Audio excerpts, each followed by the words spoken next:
Continuation of Pollyanna. Chapter 4. The Little Attic Room. Miss Polly Harrington did not rise to meet her niece. She looked up from her book, it is true, as Nancy and the little girl appeared in the sitting-room doorway, and she held out a hand with "Duty" written large on every coldly extended finger. "How do you do, Pollyanna? She had no chance to say more. Pollyanna had fairly flown across the room and flung herself into her aunt's scandalized, unyielding lap. "Oh, Aunt Polly, I don't know how to be glad enough that you let me come to live with you," she was sobbing. "You don't know how perfectly lovely it is to have you and Nancy and all this after you've had just the Ladies' Aid."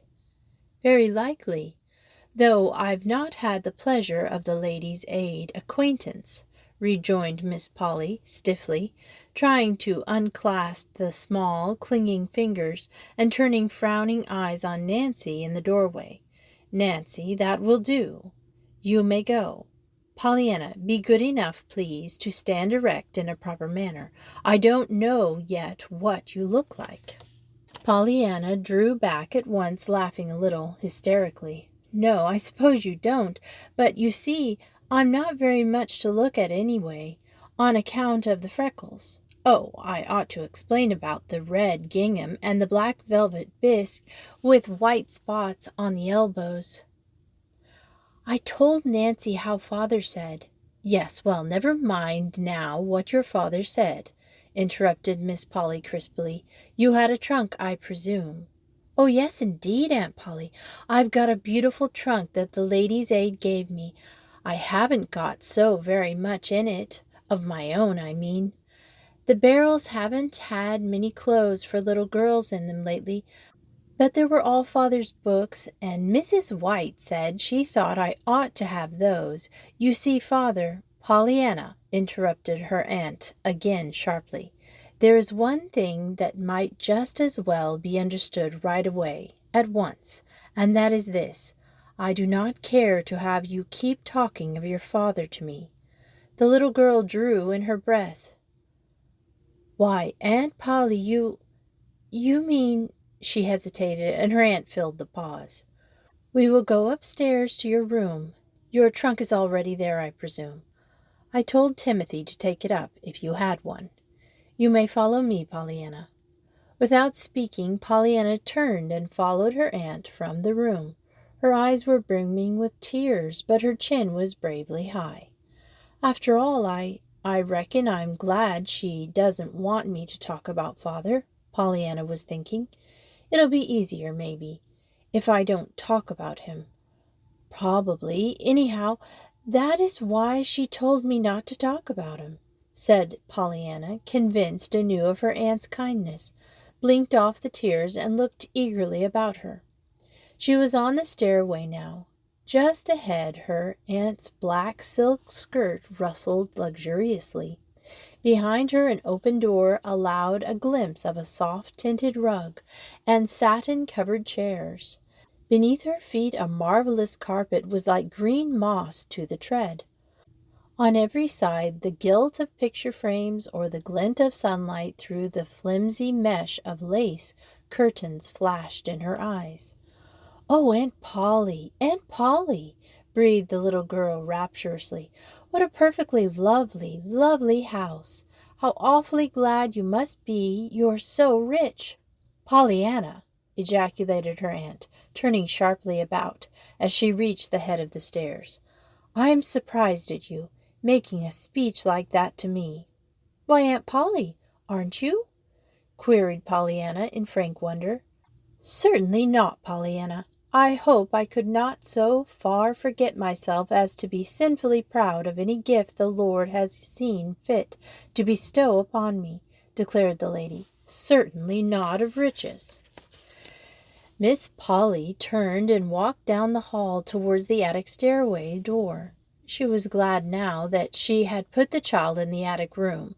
Her idea at first had been to get her niece as far away as possible from herself, and at the same time place her where her childish heedlessness would not destroy valuable furnishings. Now, with this evident strain of vanity showing thus early, it was all the more fortunate that the room planned for her was plain and sensible, thought Miss Polly. Eagerly Pollyanna's small feet pattered behind her aunt. Still more eagerly her big blue eyes tried to look in all directions at once, that no thing of beauty or interest in this wonderful house might be passed unseen. Most eagerly of all, her mind turned to the wondrously excited problem about to be solved, behind which of all these fascinating doors were waiting now her room. The dear, beautiful room full of curtains and rugs and pictures that was to be her very own. Then abruptly her aunt opened a door and ascended another stairway. There was little to be seen here. A bare wall rose on either side. At the top of the stairs wide reaches of shadowy space led to far corners where the roof came almost down to the floor, and where stacked innumerable trunks and boxes. It was hot and stifling, too. Unconsciously, Pollyanna lifted her head higher. It seemed so hard to breathe. Then she saw that her aunt had thrown open a door at the right. "There, Pollyanna, here is your room, and your trunk is here, I see. Have you your key?" Pollyanna nodded dumbly. Her eyes were a little wide and frightened. Her aunt frowned. "When I ask a question, Pollyanna, I prefer that you should answer aloud, not merely with your head." "Yes, Aunt Polly." "Thank you, that's better. I believe you have everything that you need here," she added, glancing at the well-filled towel rack and the water pitcher. "I will send Nancy up to help you unpack. Supper is at 6 o'clock," she finished as she left the room and swept downstairs. For a moment after she had gone, Pollyanna stood quite still, looking after her. Then she turned her wide eyes to the bare wall, the bare floor, and the bare windows. She turned them last to the little trunk that had stood not so long before in her own little room in a far-away Western home. The next moment she stumbled blindly towards it and fell on her knees at its side, covering her face with her hands. Nancy found her there when she came up a few minutes later. "There, there, you poor lamb," she crooned, dropping to the floor and drawing the little girl into her arms. "I was just a-fearin' I'd find you like this, like this." Pollyanna shook her head. "But I'm bad and wicked, Nancy. Awful wicked," she sobbed. "I just can't make myself understand that God and the angels needed my father more than I did." "No more they did, neither," declared Nancy stoutly. "Oh, Nancy!" The burning horror in Pollyanna's eyes dried the tears. Nancy gave a shamefaced smile and rubbed her own eyes vigorously. "There, there, child. I didn't mean it, of course." And she cried briskly, "Come, let's have your key, and we'll get inside this trunk and take out your dresses in no time, no time." Somewhat tearfully, Pollyanna produced the key. "There aren't very many here, anyway," she faltered. "Then they're all sooner unpacked," declared Nancy. Pollyanna gave a sudden radiant smile. "That's so. I can be glad of that, can't I?" she cried. Nancy stared. "Why, of course," she answered, a little uncertain. Nancy's capable hands made short work of unpacking the books, the patched undergarments, and the few pitiful, unattractive dresses. Pollyanna, smiling bravely, flew about, hanging the dresses in the closet, stacking the books on the table, and putting away the undergarments in the bureau drawers. "I'm sure it's going to be a very nice room. Don't you think so?" she stammered after a while. There was no answer, and Nancy was very busy, apparently, with her head in the trunk. Pollyanna, standing at the bureau, gazed a little wistfully at the bare wall above. "And I can be glad there isn't any looking-glass here, too, 'cause where there isn't any glass, I can't see my freckles." Nancy made a sudden, odd little sound with her mouth. But when Pollyanna turned, her head was in the trunk again. At one of the windows, a few minutes later, Pollyanna gave a glad cry and clapped her hands joyously. "Oh, Nancy, I hadn't seen this before," she breathed.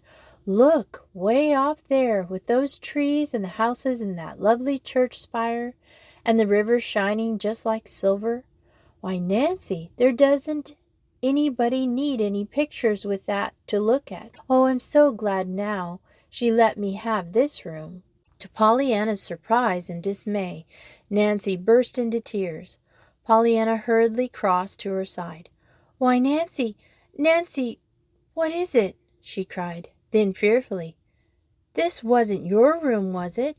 "My room?" stormed Nancy hotly, choked back the tears. "If you ain't a little angel straight from heaven, and if some folks don't eat dirt before, oh land." There's her bell. After which amazing speech, Nancy sprang to her feet, dashed out of the room, and went clattering down the stairs. Left alone, Pollyanna went back to her picture as she mentally designated the beautiful view from the window.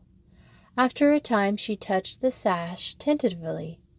It seemed as if no longer could she endure the stifling heat. To her joy, the sash moved under her fingers, and the next moment the window was wide open, and Pollyanna was leaning far out drinking in the fresh, sweet air. She ran then to the other window.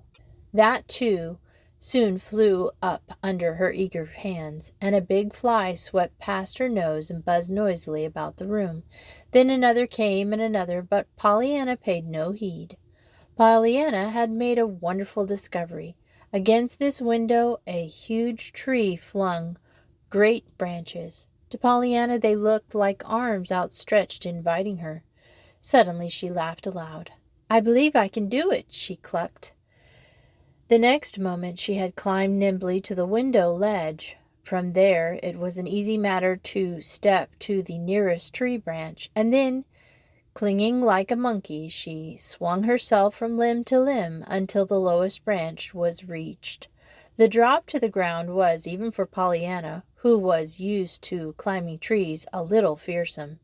She took it, however, with bated breath, swinging from her strong little arms and landing on her fours in the soft grass. And then she picked herself up and looked eagerly about her.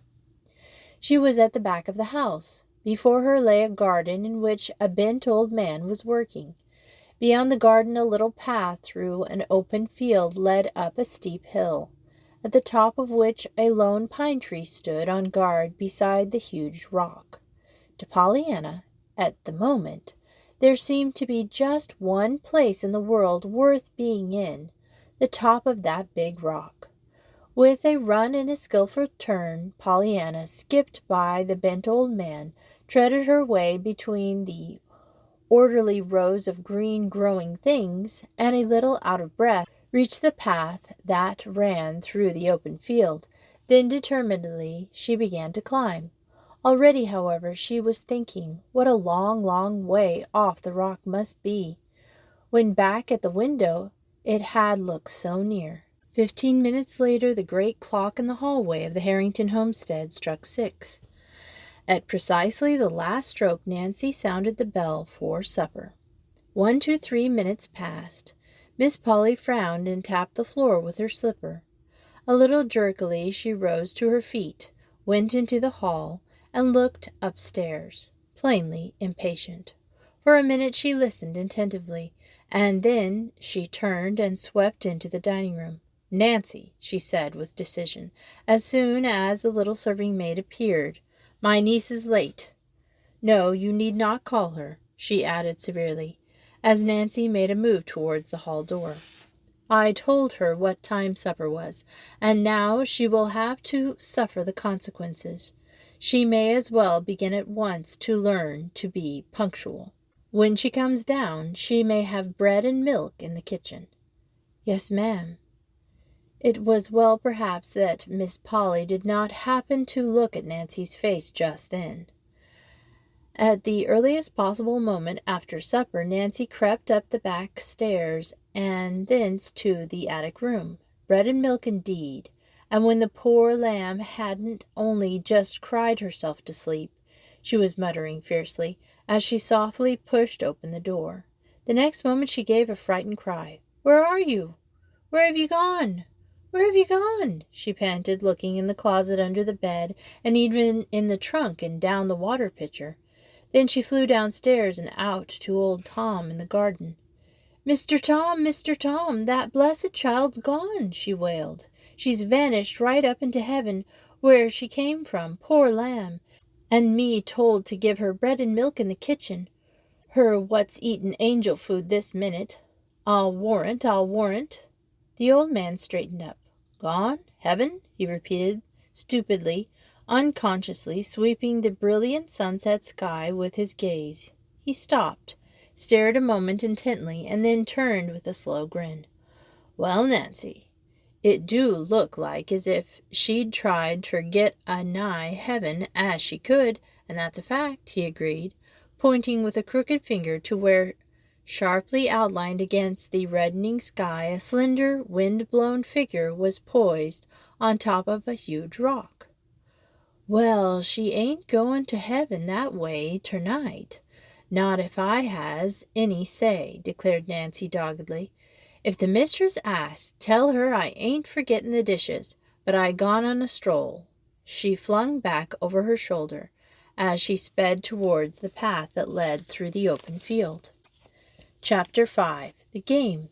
"For the land's sake, Miss Polly, what a scare you did give me," panted Nancy, hurrying up to the big rock down which Pollyanna had just regretfully slid. "Scare? Oh, I'm so sorry. But you mustn't really ever get scared about me, Nancy. Father and the Ladies' Aid used to do it, too, till they found I always came back all right." "But I didn't even know you'd went," cried Nancy, tucking the little girl's hand under her arm and hurrying her down the hill. "I didn't see you were gone, and nobody didn't. I guess you flew right up through the roof, I do. Pollyanna skipped gleefully. "I did. Only I flew down instead of up. I came down the tree." Nancy stopped short. "You did? You did what?" "Came down the tree outside my window." "My stars and stockings!" gasped Nancy, hurrying on again. "I'd like to know what your aunt would say if she heard." "Would you? Well, I'll tell her then, so you can find out," promised the little girl cheerfully. "Mercy!" gasped Nancy. No. "Why, you don't mean she'd care?" cried Pollyanna, plainly disturbed. "No, or yes, well, never mind. I ain't so very particular about knowin' what she'd say, truly," stammered Nancy, determined to keep one scolding from Pollyanna, if nothing more. "But, say we better hurry. I've gotter get these dishes done, you know." "I'll help," promised Pollyanna promptly. "Oh, Miss Pollyanna," demurred Nancy. For a moment there was silence. The sky was darkening fast, and Pollyanna took a firmer hold of her friend's arm. "I reckon I'm glad, after all, that you did get scared a little, 'cause then you came after me," she shivered. "Poor little lamb, and you must be hungry, too. I'm afraid you'll have to have bread and milk in the kitchen with me. Your aunt didn't like it, because you didn't come down to supper, you know." "But I couldn't. I was up here." "Yes, but she didn't know that, you see," observed Nancy dryly, stiffly, and chuckled. "I'm sorry about the bread and milk, I am." "Oh, I'm not. I'm glad." "Glad? Why?" "Why, I like bread and milk, and I'd like to eat with you. I don't see any trouble about being glad about that." "You don't seem to see any trouble being glad about everything," retorted Nancy, choked a little over her remembrance of Pollyanna's brave attempts to like the bare little attic room. Pollyanna laughed softly. "Well, that's the game, you know, anyway." "The game?" "Yes, the just being glad game." "Whatever in the world are you talking about?"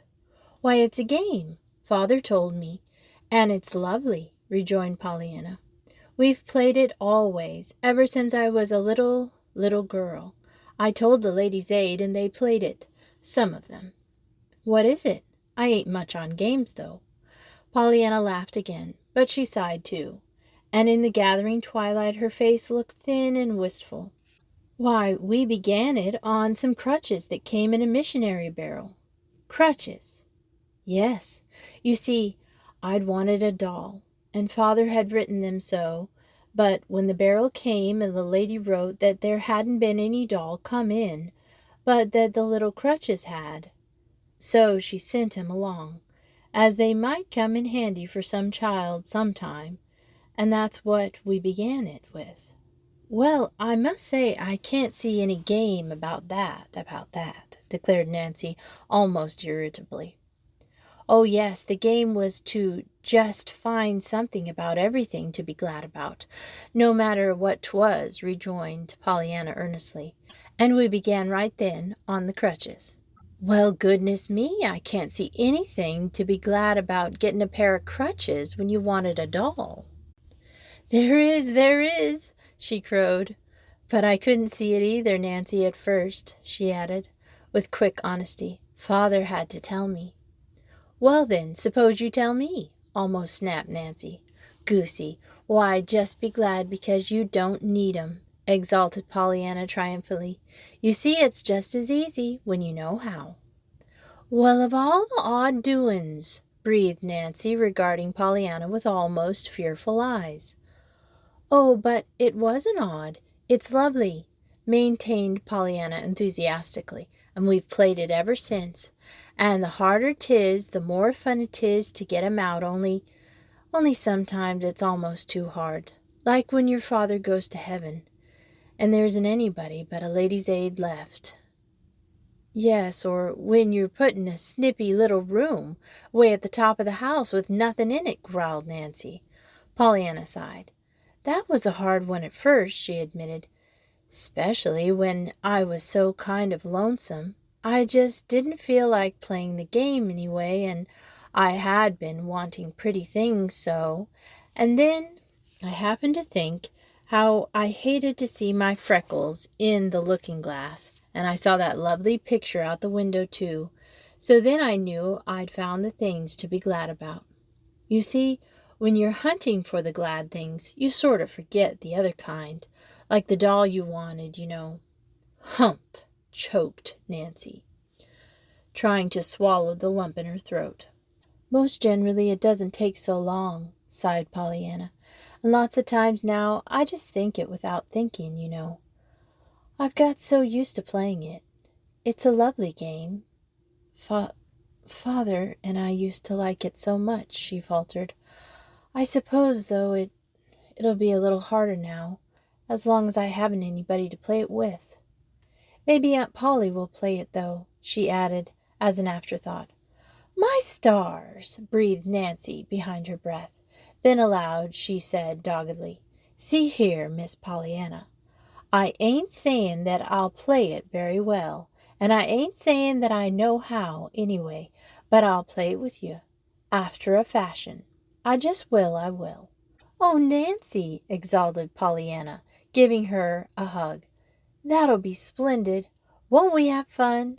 Maybe, conceded Nancy in open doubt, but you mustn't count too much on me, you know. I never was no case for games, but I'm gonna try and make the most of this one.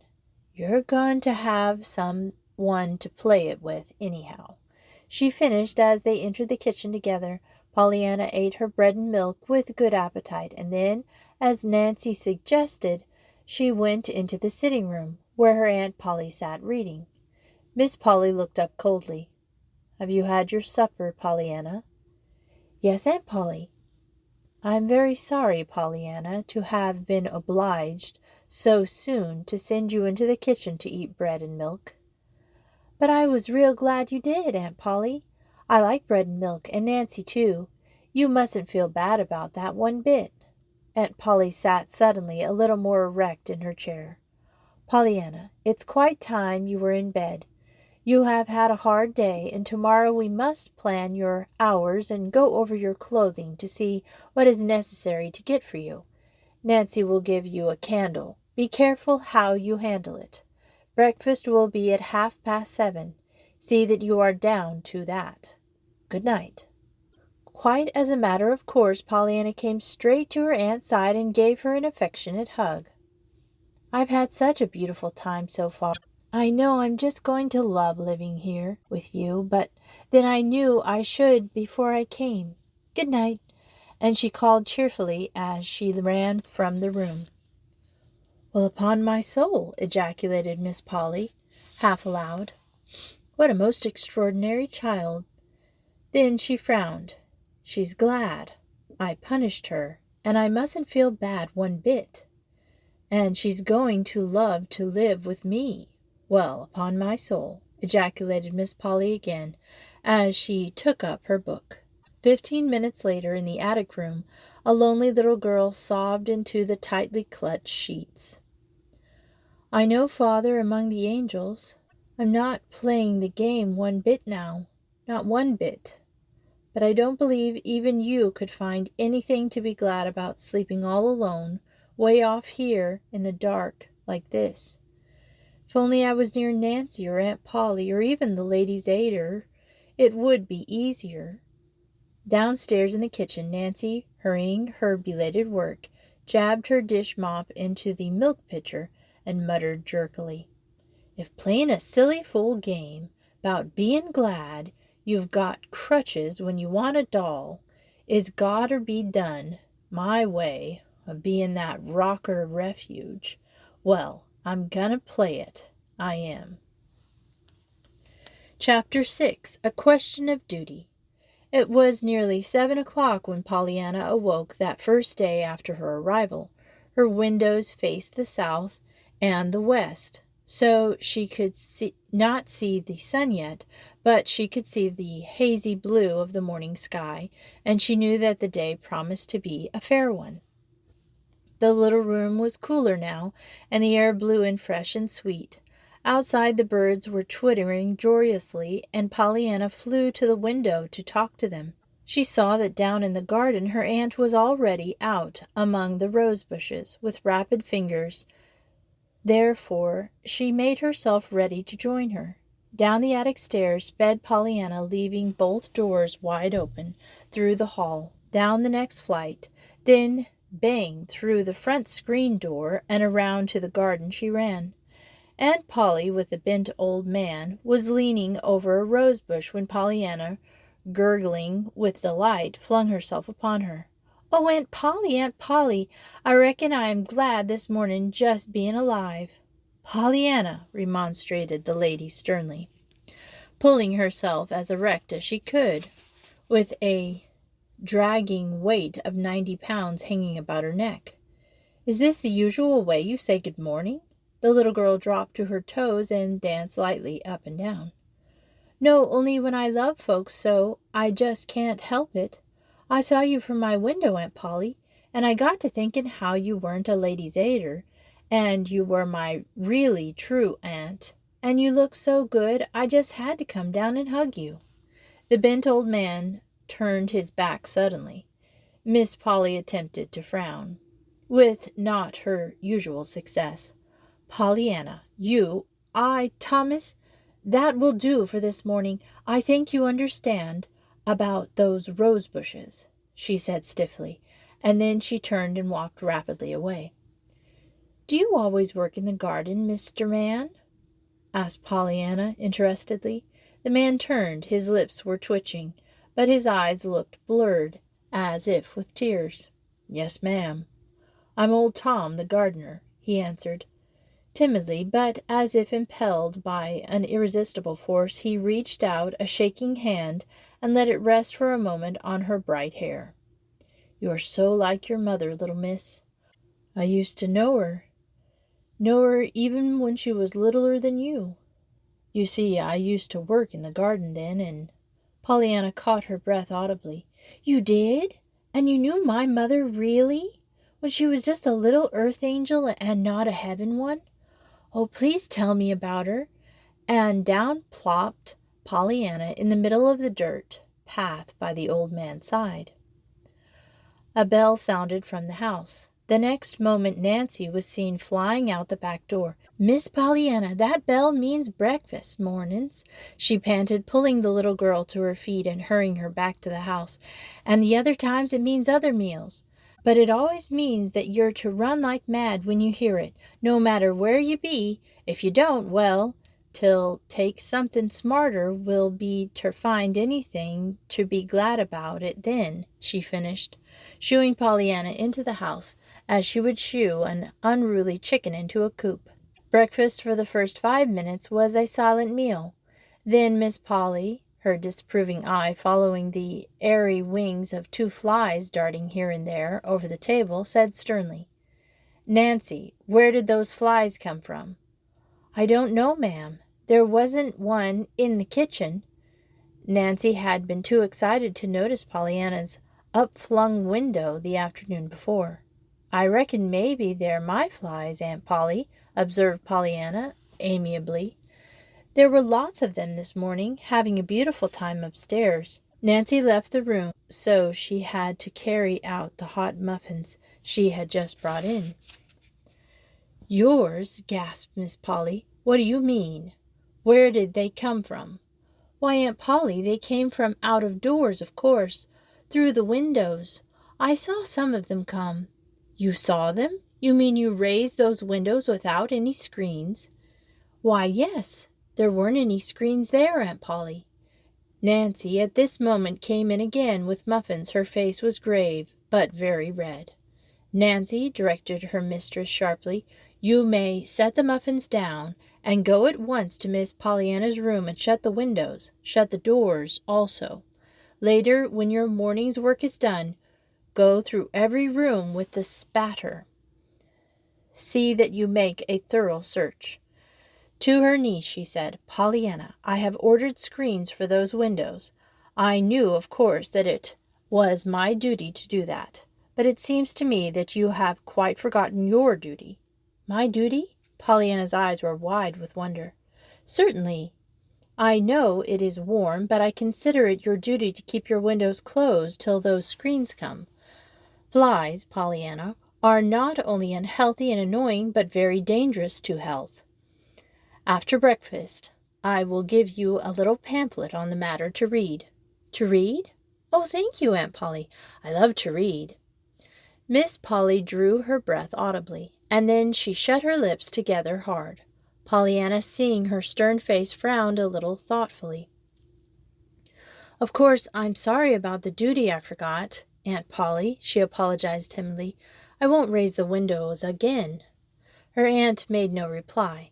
She did not speak, indeed, until the meal was over, and then she rose, went to the bookcase in the sitting room, and took out a small paper booklet and crossed the room to her niece's side. "This is the article I spoke of, Pollyanna. I desire you to go to your room at once and read it. I will be up in half an hour to look over your things." Pollyanna, her eyes on the illustrations of a fly's head, many times magnified, cried joyously, "Oh, thank you, Aunt Polly." The next moment she skipped merrily from the room, banged the door behind her. Miss Polly frowned, hesitated, and then crossed the room majestically and opened the door. But Pollyanna was already out of sight, clattering up the attic stairs. Half an hour later, when Miss Polly, her face expressly stern, duty in every line, climbed those stairs and entered Pollyanna's room, she was greeted with a burst of eager enthusiasm. "Oh, Aunt Polly, I never saw anything so perfectly lovely and interesting in my life. I'm so glad you gave me this little book to read. Why, I didn't suppose flies could carry such a lot of things on their feet, and—" "That will do," observed Aunt Polly with dignity. "Pollyanna, you may bring out your clothes now, and I will look at them.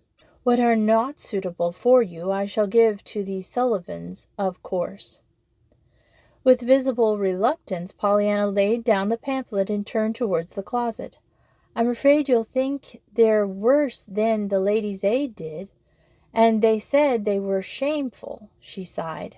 "But there were mostly things for boys and older folks in the last 2 or 3 barrels, and did you ever have a missionary barrel, Aunt Polly?"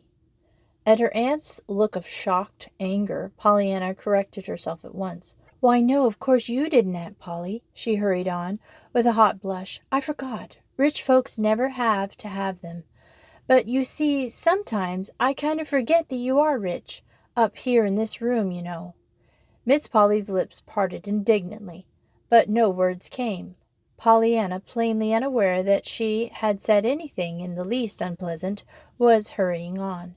Well, as I was going to say, you can't tell things about missionary except you won't find in them what you are going to even when you think you won't. It was the barrels every time, too, that were hardest to play the game on, for father and just in time Pollyanna remembered that she was not to talk of her father to her aunt. She divided her closet then, hurriedly, and brought out all the poor little dresses in both her arms. They aren't nice at all, she choked, and they'd been black if it hadn't been for the red carpet for the church. But they're all I've got. With the tips of her fingers, Miss Polly turned over the garments so obviously made for anybody but Pollyanna. Next she bestowed frowning attention to the patched undergarments in the bureau drawers. I've got the best ones on, confessed Pollyanna anxiously. The Ladies' Aid bought me one set straight through all whole. Mrs. Jones, she's the president, told 'em I should have that if they had to clatter down bare aisles themselves the rest of their days. Bet they won't. Mr. White doesn't like the noise. He's got nerves, his wife says, but he's got money too, and they expect he'll give a lot of towards the carpet on account of his nerves. I should think he'd be glad that if he did have the nerves, he'd got money too, shouldn't you? Miss Polly did not seem to hear. Her scrutiny of the undergarments finished, she turned to Pollyanna somewhat abruptly. You have been to school, of course, Pollyanna. Oh, yes, Aunt Polly. Besides, I was taught at home some too. Miss Polly frowned. Very good. In the fall you will enter school here, of course. Mr. Hall, the principal, will doubtless settle in which grade you belong. Meanwhile, I suppose I ought to hear you read aloud half an hour each day. I love to read, but if you don't want to hear me, I'd be just glad to read to myself, truly, Aunt Polly. And I wouldn't have a half try to be glad either, for I like best to read to myself. On account of big words, you know. I don't doubt it, rejoined Miss Polly grimly. Have you studied music? Not much. I don't like my music. I like other people's, though. I learned to play on the piano a little. Miss Gray, she plays for the church. She taught me. But I'd just as soon let that go as not, Aunt Polly. I'd rather, truly. Very likely, observed Aunt Polly, with slightly uplifted eyebrows. Nevertheless, I think it is my duty to see that you are properly instructed in at least the rudiments of music. You sew, of course. Yes, ma'am, Pollyanna sighed. The Ladies' Aid taught me that. But I had an awful time. Mrs. Jones didn't believe in holding your needle like the rest of 'em did on buttonholing. And Mrs. White thought backstitching ought to be taught you before hemming, or else the other way, and Mrs. Harriman didn't believe in putting you on patchwork ever at all. Well, there will be no difficulty of that kind any longer, Pollyanna. I shall teach you sewing myself, of course. You do not know how to cook, I presume. Pollyanna laughed suddenly. They were just beginning to teach me that this summer, but I hadn't got far.